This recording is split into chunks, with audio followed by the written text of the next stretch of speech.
Imagine a warrior, right? Just deeply submerged in silent meditation. Yeah, like hasn't moved a single inch for centuries. Exactly. He is miles and miles away from civilization, just completely still. Until that distant sound. Right. The distant, thunderous sound of a single breaking bow, and it just snaps his eyes wide open. It's such an incredible image to start with. It really is. Today, you brought us a massive stack of sources on ancient Bharatvarsha. And specifically, we're doing a deep dive into the story of Parshuram, the sixth incarnation of Lord Vishnu. Which is quite the topic. Oh, let me tell you, if you think you know what an epic character arc looks like, this deep dive is going to completely rewire your expectations. We were talking about the ultimate study of extremes today. It really is. When you read through the translations and, the historical analyses you sent over to us, what immediately stands out is that we are looking at a being who embodies what seems like an impossible contradiction. Totally. Like we are tracking a figure who starts out wielding an axe to systematically cleanse the earth of corrupt rulers. Right, highly violent. Very. But who ultimately becomes the ultimate symbol of restraint and of peaceful observation? Fundamentally, this is a deep dive into the tension between Shakti... That is absolute cosmic power, right? Exactly, absolute power. And Shanti, which is profound peace. And to really grasp how wild that contradiction is, we kind of need to look at the society he was born into, because the sources, they spend a lot of time outlining the ancient Varna system. Which is so crucial here. Yeah, it is. Basically, society had this cosmic division of labor to maintain Dharma, or righteousness. You had the Kshatriyas, who were the warrior and ruling class. Right, and their primary job was to protect. Exactly, to protect the people. Yeah. And then you had the Brahmins, the scholarly and priestly class. Their job was to preserve knowledge and spiritual truth, and they were distinctly meant to be nonviolent. And that separation of powers is really the engine of our entire story today. Because at the time, Parshuram, who was originally named Rama, by the way, was born, that whole system was collapsing. It's falling apart. Completely. The Kshatriya rulers had become incredibly arrogant. They were supposed to be these noble protectors, but they had turned into tyrants, just abusing their immense power left and right. And far away from all this corruption, in this really quiet, secluded hermitage, you have Sage Jamadagni and his wife, Renuka. Right. And they are Brahmins.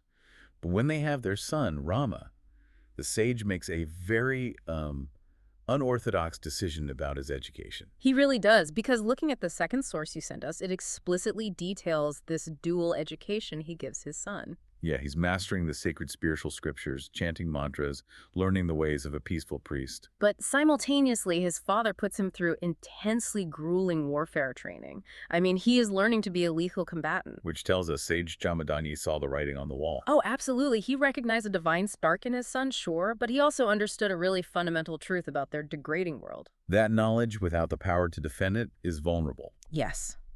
But power without the spiritual restraint of knowledge is catastrophic.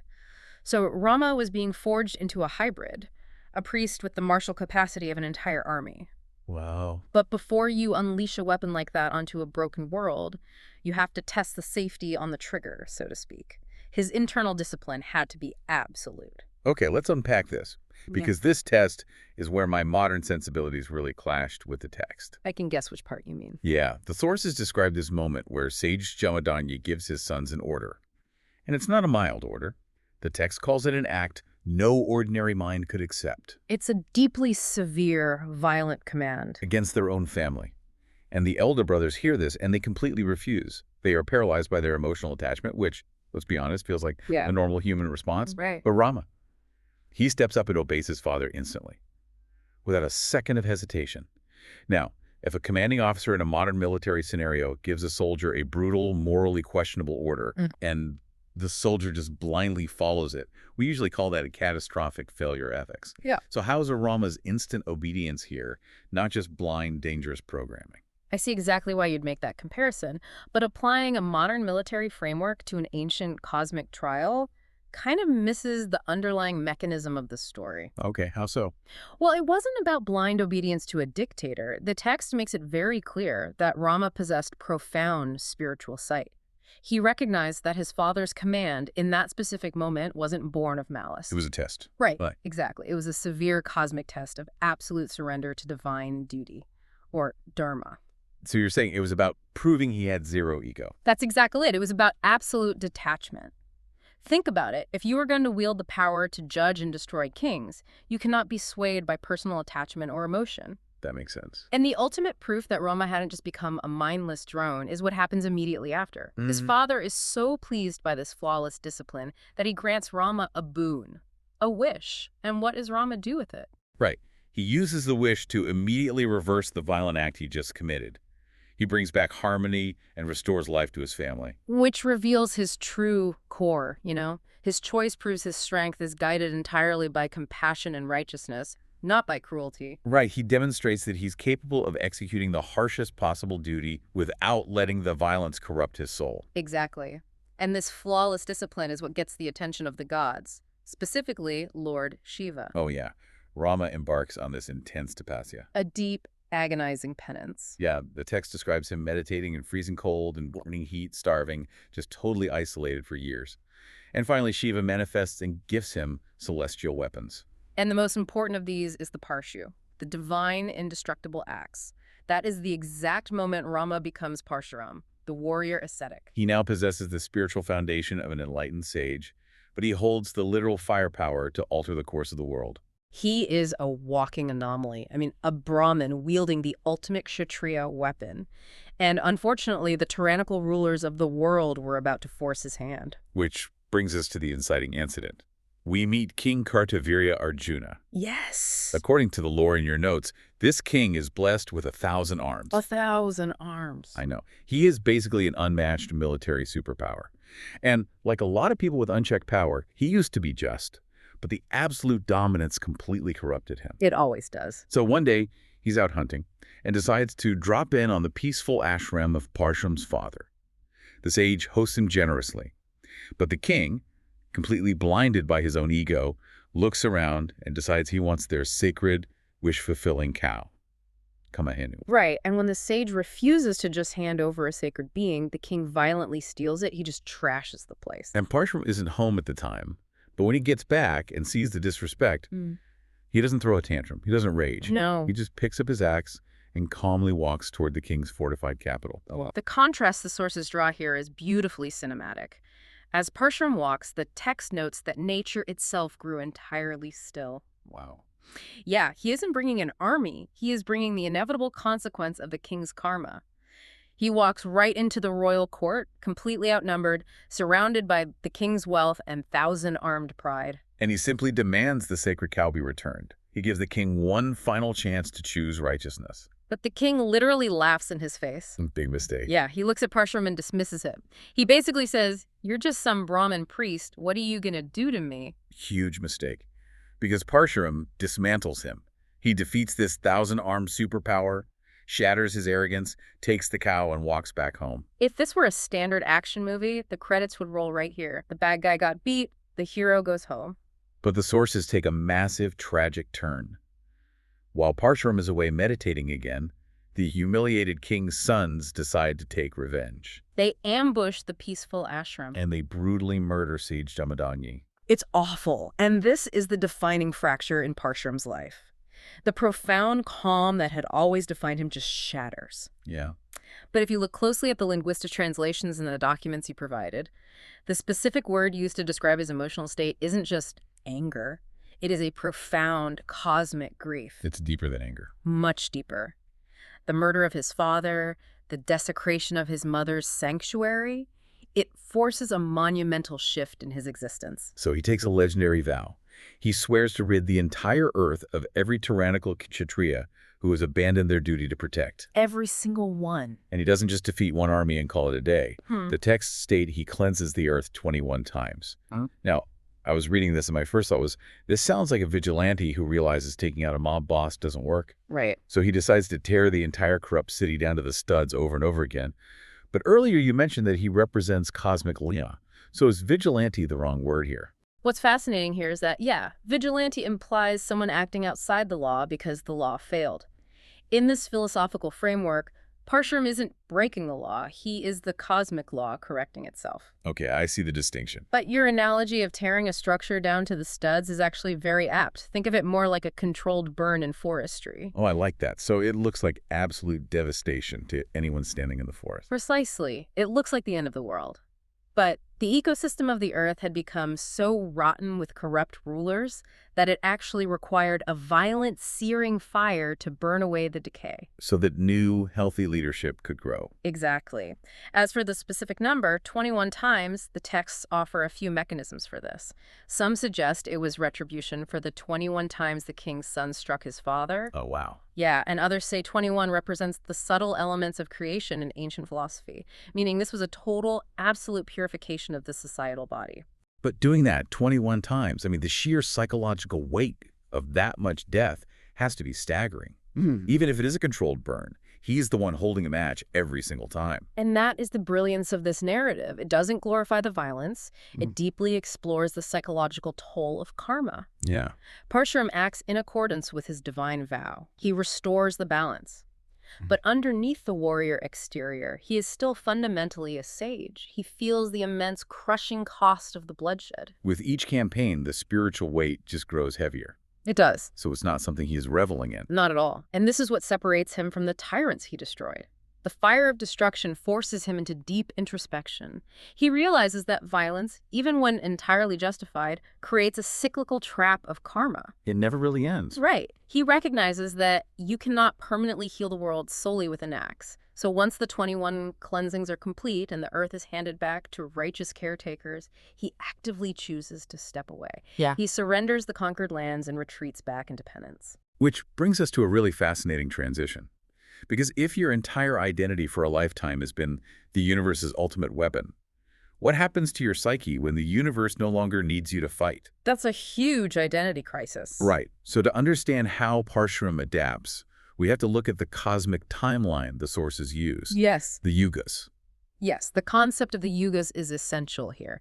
You have to think of cosmic time in this framework not as a straight line, but as a descending staircase of 4 ages. Okay. You start with the Sakya Yuga, the golden age of perfect truth. Then it descends to the Treta Yuga, the Dwapara Yuga, and finally the Kali Yuga. With each step down, Dharma or moral clarity degrades.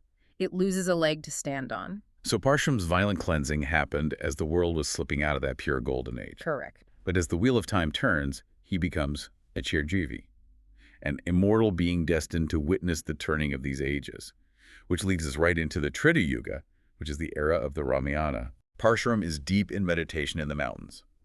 Meanwhile, miles away at a grand royal assembly, there is a challenge to win the hand of Princess Sita. Kings from all over are trying to string the ancient, impossibly heavy bow of Lord Shiva. And they all fail. Every single one. Then a young prince named Shri Ram steps up. He effortlessly lifts the bow, bends it to string it, and snaps. Shatters it. The bow shatters. Yeah. And the sound is so massive it reverberates across the continent and violently rips Parshuram out of his centuries-long meditation. Because that wasn't just wood breaking. That bow was a divine artifact. The sound of it snapping was a cosmic alarm bell. Like a shockwave. Yeah, it signaled to Parshuram that a new being with extraordinary world-altering power had arrived on Earth. So Parshuram immediately teleports or marches straight into this royal assembly. And the tension is unbelievable. All these kings who grew up hearing terrifying legends about the man who wiped out royalty 21 times. They're suddenly staring right at him. Exactly. And Ram's younger brother, Lakshman, who is notoriously hot-headed, starts mouthing off to Parshuram. Which is incredibly brave or foolish? Probably both. It's this brilliant, terrifying standoff between the fiery arrogance of youth and the quiet, world-ending fury of this ancient warrior. But then Ram steps forward. Yeah. And he doesn't match Parshuram's anger. He approaches with absolute, egoless humility. Parshuram looks at him and decides to test him by handing over his own divine bow. Ram takes it and easily strings it. Yeah. Now, as I was reading this, I had to stop and ask, if Parshuram literally just felt the shockwave of Ram snapping the ultimate unbreakable bow of Lord Shiva, why on earth does he need to test him again with a second bow? Isn't that totally redundant? It's a great question because physically, yeah, it makes no sense. But the test had nothing to do with physical strength. It was a test of divine resonance. Divine resonance. Yeah. Parshuram needed to confirm on a soul level that Ram was the new incarnation of Lord Vishnu. The breaking of Shiva's bow proved that Ram possessed unimaginable power, sure, but seamlessly stringing Parshuram's bow. Which is infused with his own energy.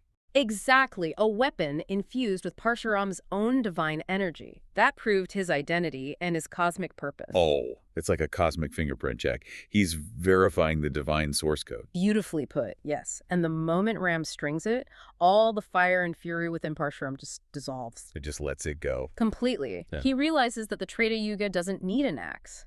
Ram's path, which is upholding righteousness through ideal conduct, duty, and grace rather than violent conquest, is exactly what the New Age requires. Wow. And this is where we see Parshuram deliver a masterclass in relinquishing power. He doesn't hold on to his status. He bows his head to Ram, offers his blessings, and gracefully withdraws. He recognizes that he is no longer the main protagonist of the universe. Yeah. And he passes the torch without a single shred of jealousy. It takes a staggering amount of self-awareness. It really does. Here. But Parshuram doesn't just fade into nothingness. The cosmic staircase descends again. We enter the Dwara Yuga, the era of the epic Mahabharata. And the sources note that in this age, morality has degraded even further. The lines between right and wrong are incredibly blurry. Good people do bad things, bad people have noble traits. It's a very gray era. So Parshuram adapts again. Since violent cleansing is no longer the answer, he takes on a totally new role, the teacher. And he becomes the guru to some of the most formidable warriors in mythological history. He trains Bhishma, a man of unwavering vows. He trains Dronacharya. But his most complex, tragic student by far is Karna. I want to ask you, the listener, to put yourself in Karna's shoes for a second.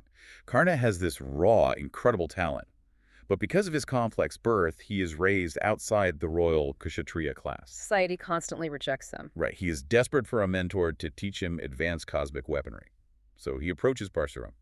But he lies. He claims to be a Brahmin scholar. Because he knows Parshuram has a dark history with Kshatriyas and won't train a warrior class student. Exactly. So Parshuram takes him in, and Karna becomes his star pupil. The dedication is unmatched. Parshuram loves him like a son. Until one afternoon. Right. Parshuram is resting, fast asleep with his head in Karna's lap. And a vicious, flesh-eating insect lands on Karna's thigh and starts burrowing into his leg. The physical description in the text is just visceral. The insect is literally tearing through muscle. Blood is pouring out of Karna's leg. But Karna, who is terrified of waking his elderly guru, refuses to move a single muscle. His endurance is superhuman. Right, but that endurance is exactly what exposes him. Because when the warm blood finally reaches Parshuram and wakes him up, he takes one look at the wound and realizes the truth. That no peaceful Brahmin scholar could endure that level of agonizing pain without flinching. Exactly. This is the pain tolerance of a hardened warrior. Parshuram realizes he's been lied to by his favorite student, and he is furious. Yeah, he curses Karna on the spot. He declares that the ultimate divine weapons Karna just spent years mastering will completely fail him in the exact moment he needs them to save his life. It's devastating. Now, reading this, I really struggled with Parshuram's reaction.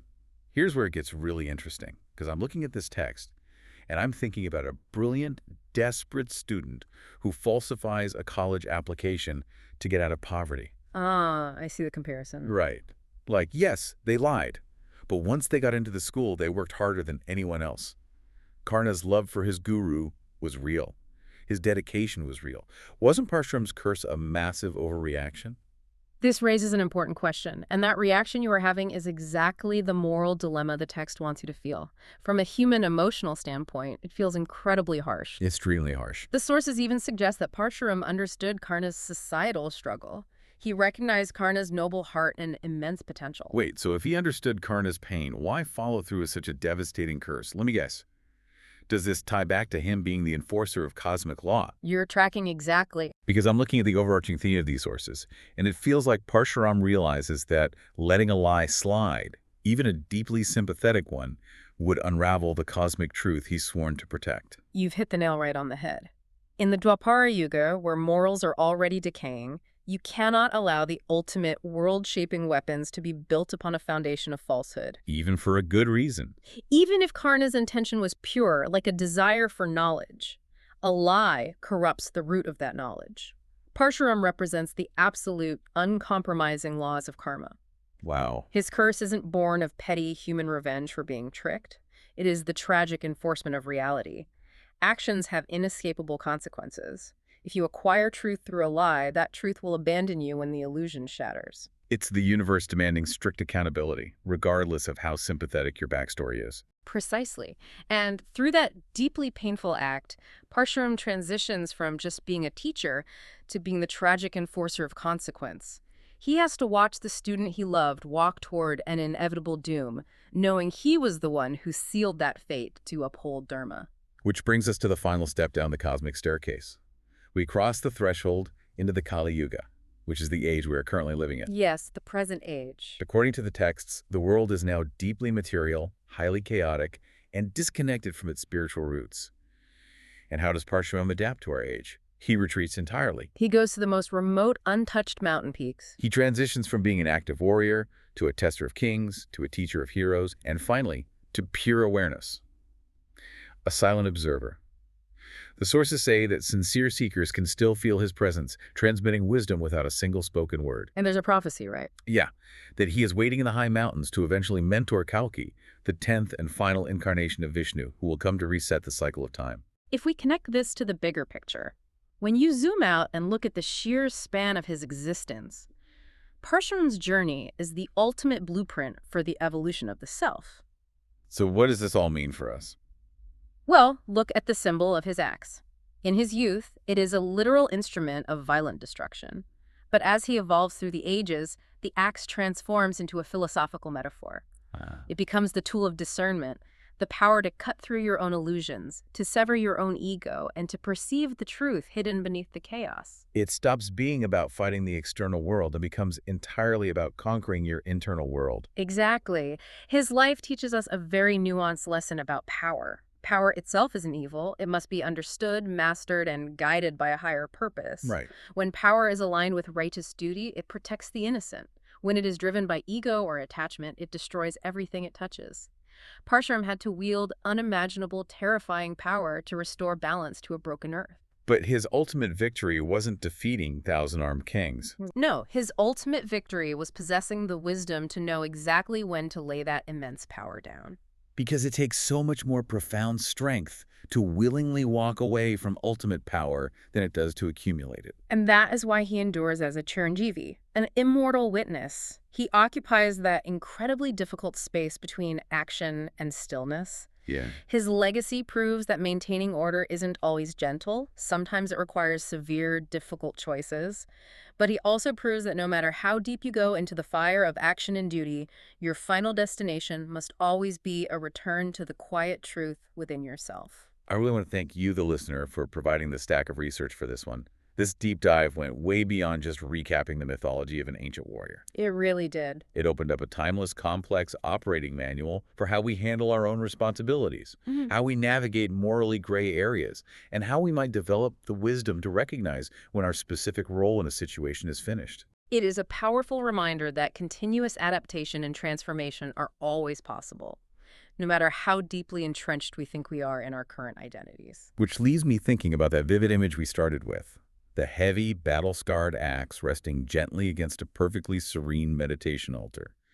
The devastating fire and the perfectly still water existing in the exact same space. It's quite the image. If Parshuram's unimaginably long life represents the absolute mastery of both action and stillness, and if, as the ancient texts suggest, his presence is still quietly woven into the fabric of our chaotic modern world as a silent witness. What is he watching for? Exactly. What do you think his silence is trying to tell us about the way we wield our own power today?